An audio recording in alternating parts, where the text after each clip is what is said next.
let's talk about some of the initial inspirations for creating the format. Because even as a written column, like creating Chicken Shop Date, like that, there is a lot of different things that go into that idea, right? So how did that, like, where did that idea come from even as the column? Like, why did you think it was funny? Why did you think it would work?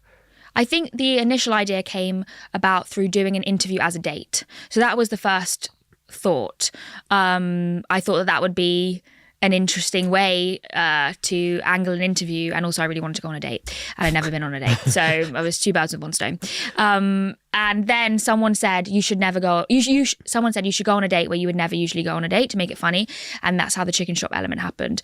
And then I guess the style of like my vibe was when I was at school I was very dry, like more than I am now, like very sarcastic and dry humor, deadpan. To me that was much more entertaining than me just being me. Did you have visual references of that, of like, you know, like the first time I watched your show, I remember thinking there was an element of Between Two Ferns. Yeah, definitely.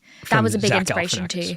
Love Between Two Ferns. I just love how it's like an anti-interview.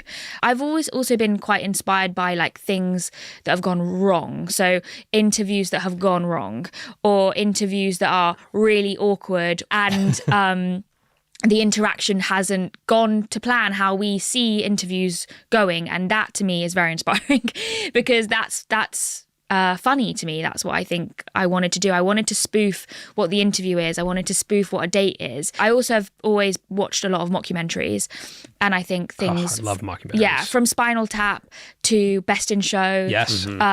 Those, the awkwardness of those, I think I found very inspiring to the kind of comedy that Yes. I do. And in a way, it kind of feels a bit mockumentary-esque. Maybe the tone of my show. And then in terms of the character, like the biggest reference I see in my character is Leslie Knope from Parks and Recreation. In terms of her enthusiasm and desperation, both at the same time, in a cross section.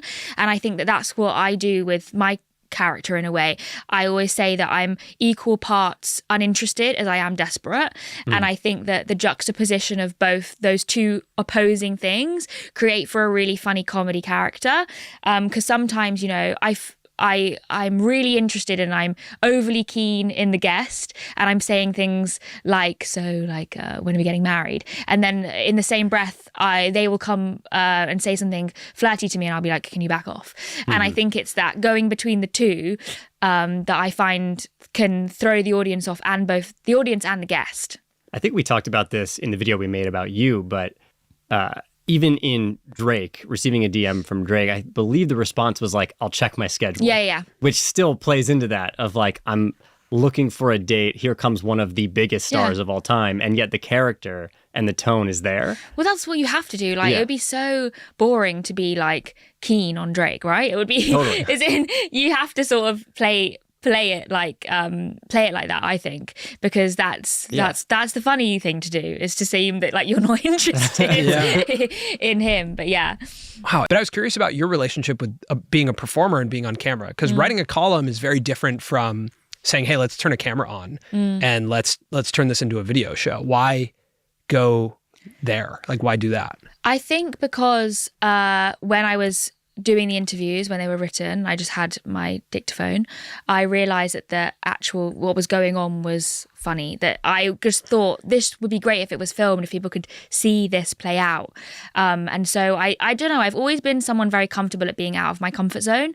And I feel like that's the only way you move forward. So I often feel incredibly nervous, incredibly anxious at times, that I'm often doing things for the first time, but it's also how I feel comfortable being in those situations. So to me, the idea of making the leap to do video was just something that I had to do. But the issue was I didn't know anything about video production.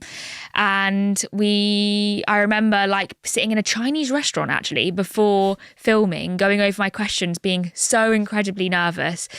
God, are they gonna turn up? But obviously I'd done the written column before, so I knew how it played out, but it was just obviously a different experience. And Getz was actually early. So I was like, oh, okay. And then we get there and we film. and then I didn't talk to him before Gets. He just arrived, and I didn't. Back in the day, I used to be very method with it. I would not talk to anyone at all, and I would barely talk to them afterwards. I'd be like, thanks, bye. I think it's also because I was not that confident as well. And now I do a proper briefing with them and stuff before. Did you feel like it went well right after that first episode? Yeah, I thought it went really well.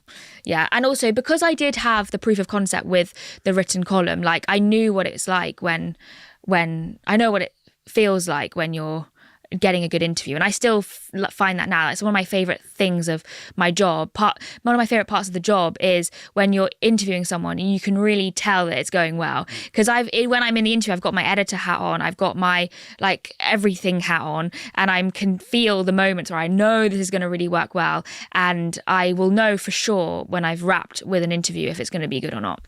Is this going well? This is going really well. Okay, good. Oh, man, also, I'm not the one who should be answering. That's your question.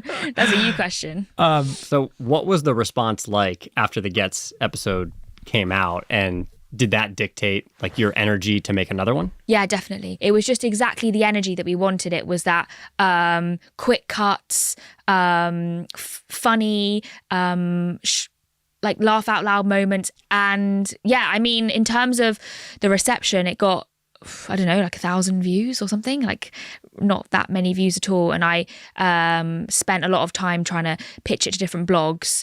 Can you reshare this? This was before content was what it is now. This was nearly 10 years ago. So there wasn't an appetite for content in the way it is now. I always think when you have a new show now, you can go viral immediately because of the way the algorithms work, the way that TikTok works, shorts, YouTube, Twitter, sharing your content. Whereas for me, it was very much years. It's taken years to get an audience, to build an audience. Whereas now you can almost get that overnight. So in terms of the evolution of those early episodes, for me, there's this moment. It's right around the AJ Tracy episode where you have a new intro. Oh my God, I was going to talk about that's this. Incredibly intricate, and it's got a sound to it.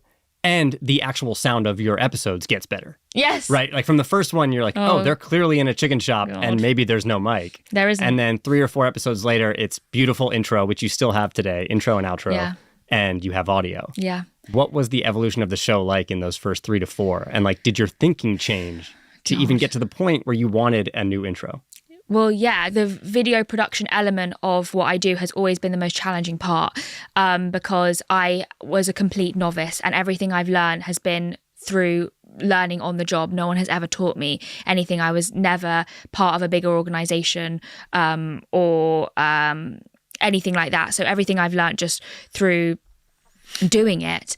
And yeah, the first episodes, we didn't have a separate sound recordist. We just had clip-on mics. One of them didn't even work. So I don't know if you noticed, but in the Gets episode, I think that all the sound from me is being picked up on Gets' mic. Great, that's anxiety-inducing now.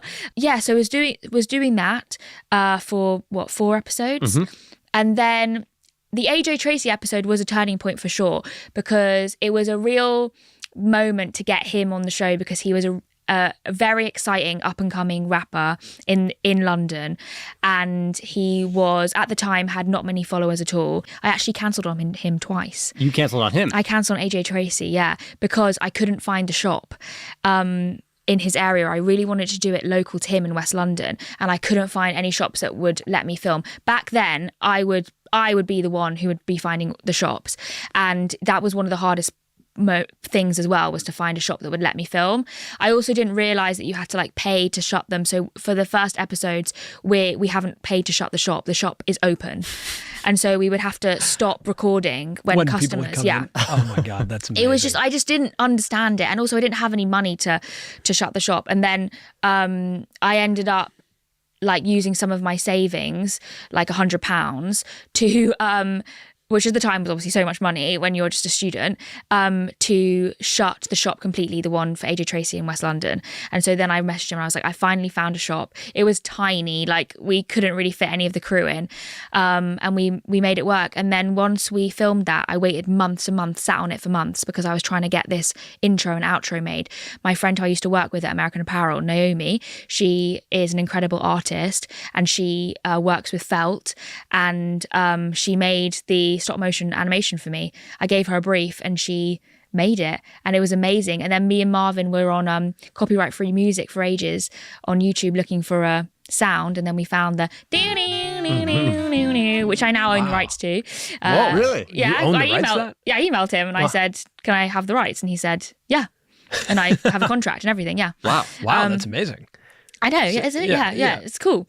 And so, and then we added the intro and outro. And I guess the intro and outro was, I don't know why I wanted one. Because if I go on my analytics, it's the thing that people skip past the most. So really, I shouldn't have it in.